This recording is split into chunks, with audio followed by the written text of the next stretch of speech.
Hi friends, welcome to my channel. So அடுத்த வீடியோவில் உங்களை சந்திக்கிறதுல எனக்கு ரொம்ப சந்தோஷம். ஸோ ஆல்ரெடி ஒரு வீடியோ அப்லோட் பண்ணியிருந்தேன். அதில் வந்து பார்த்தீங்கன்னா நான் என்ன ட்ரீட்மெண்ட் எடுத்து ஸ்டார்ட் பண்ணியிருந்தேன்.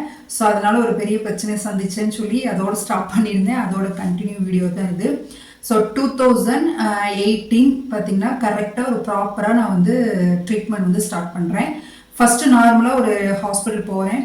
அங்கே போயிட்டு என்னோட ரிப்போர்ட்லாம் பார்த்துட்டு சரி ஓகே ஒரு 3 months வந்து ஃபாலிக்கல் ஸ்டடிஸ் பண்ணலாம் மறுபடியும் அப்படின்னாங்க. சரி நான் சரின்னேன். ஃபர்ஸ்ட் மந்த் பீரியட்ஸ் ஆகி வர சொல்லியிருந்தாங்க. அதுக்குமே எனக்கு வந்து டேப்லெட் கொடுத்துருந்தாங்க. பீரியட்ஸ் ஆகி போனேன், ஸ்கேனிங் பார்த்தாங்க. இது என்ன நடந்ததுன்னு பார்த்தீங்கன்னா எக் வந்து எனக்கு ரிலீஸ் ஆகவே இல்லை.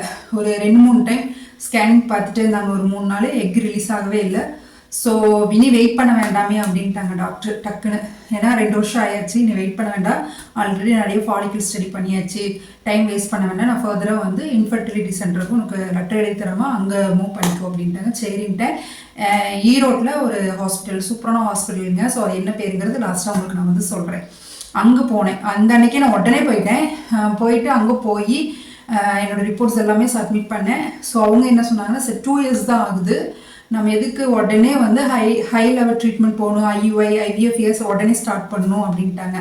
ஸோ என்ன பண்ணலாம் அப்படின்ட்டு என்ன சொன்னாங்கன்னா ஃபர்ஸ்ட் உன்னோட வெயிட் லாஸ் பண்ணு, வெயிட் லாஸ் பண்ணினாவே நீ ஆட்டோமேட்டிக்காக பீரியட்ஸ் வந்து நார்மல் ஆயிரும் அப்படின்ட்டாங்க. சரி ஓகே அப்படின்ட்டு. எவ்வளோ கொண்டு வர சொன்னாங்கன்னா 65 kg. நான் 74 இருந்தேன். ஸோ 65 kg எனக்கு கம்மி பண்ண சொன்னாங்க. 65க்கு இருக்கணும் அப்படின்னாங்க.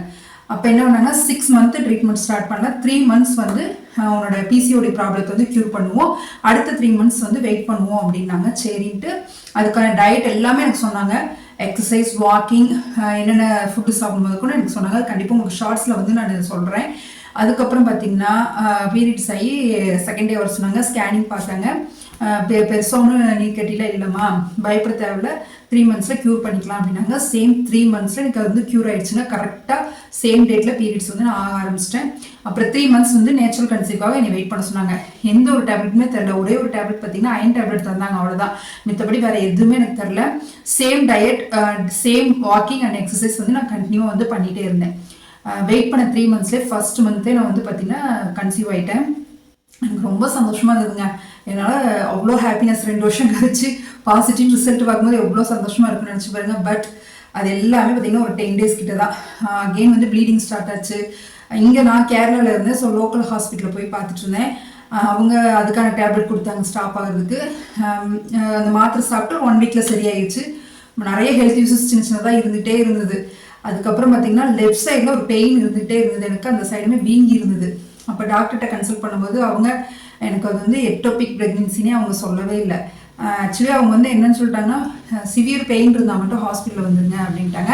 இது வந்து என்ன சொல்லிட்டாங்கன்னா இது வந்து உங்களுக்கு வந்து பேபி ஃபார்மால எம்ப்ரியோவாக இருக்குது, இது வந்து கெமிக்கல் ரியாக்ஷனுங்கிற மாதிரி எனக்கு சொல்லிட்டாங்க இங்கே லோக்கலில். சரி ஓகே அவ்வளோதான் அப்படின்னு நான் விட்டுட்டேன்.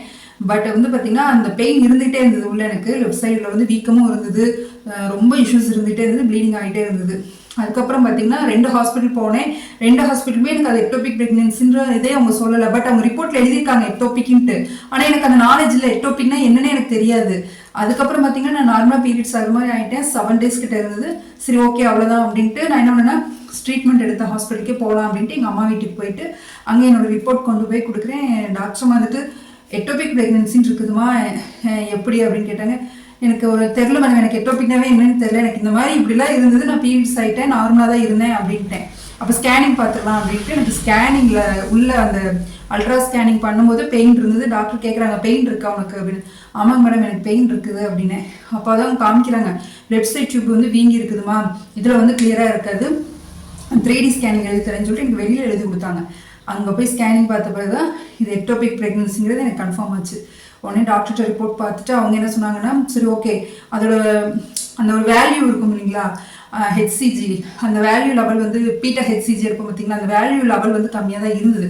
1500 3000 சம்திங் கீழே தான் இருந்தது.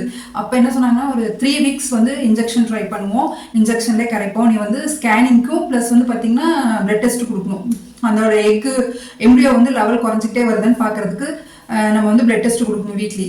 இன்ஜெக்ஷன் 3 வாரம் கண்டினியூ போட்டேன்.